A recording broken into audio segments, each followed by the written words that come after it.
Okay, so you could see here there's been a culprit eating up my herb plants. This is mint, that's basil. And I've been doing some research online and I'm finding out that it's these little green, there he is, look at that, green worms. These little, they call them caterpillar worms or moth worms. It's the larva stage of the caterpillar, the moth, that come out at night and they eat your garden basically. So we're going to get rid of him.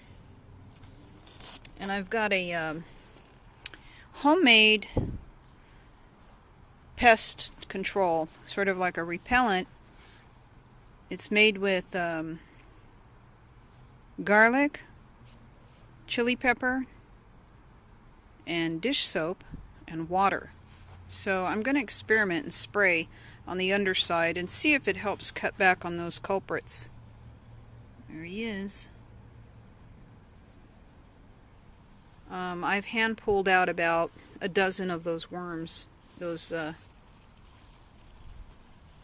caterpillar worms from here. I found a few in here, this one. So we're going to try that spray and see how it works. Okay, so it's been about 4 days since I first started using this homemade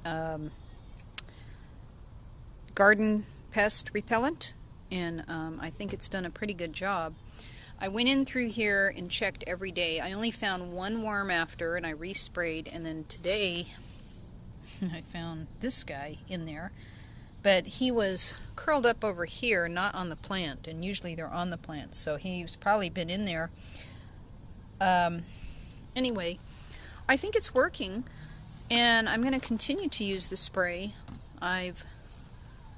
Didn't find any more in any of the other herbs. They look like they're recovering, they're springing back. I'm seeing new fresh leaves on some branches here that are not been eaten up, so their wounds are healing.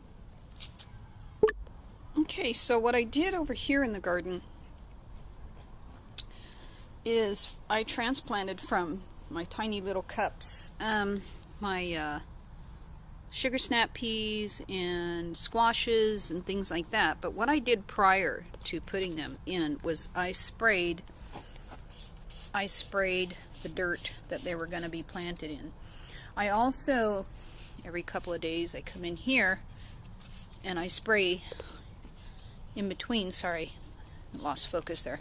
I sort of spray at the base and in between the baby plants with it, and I have not seen any harm done to them. I've sprayed all the tomato plants. I haven't found any worms on them. Also look at night, because that's when they like to come out, the worms. So I just spray it around the base a little bit, because they'll come up out of the ground.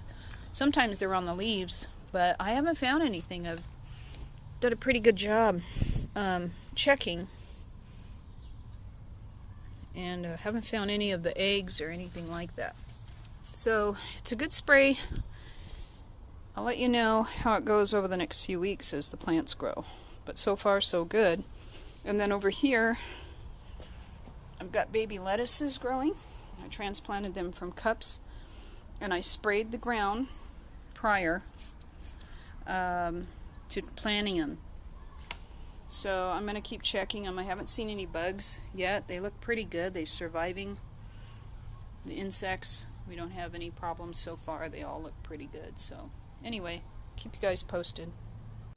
Okay, so the recipe for the bug repellent I got from YouTube on a channel called An Old School Home, and a lovely lady named Sasha shared her recipe. I'm giving her all the credit. So she called for a half a gallon of water, a half a teaspoon of red chili powder ground up, powdered chili basically, half a teaspoon of minced garlic, and a half a teaspoon of dish soap. You take a little bit of that gallon of water and you put it in a blender with all of the ingredients. You blend it up, then you let it sit till the soap bubbles go away. Then you strain it and mix it into what she says is a half a gallon. Now, in the video, she poured it into a 32-ounce container, spray bottle, and then the water, mixed it with the water. What my question to her was, 32 ounces is like a quarter of a gallon, because a half a gallon is 64 ounces. So I don't know if you use all of this for the half gallon, but what I did was I just divided the concoction. After I made it, I divided the liquid in half and put half in with my 32-ounce bottle. But you'll see it on her site. It's called An Old School Home. That's her channel, and her name is Sasha, and it's all on this bug repellent spray. Anyway, that's it. I hope it works for you. So far it's been working for me, and good luck. Have a blessed day in your garden. Bye.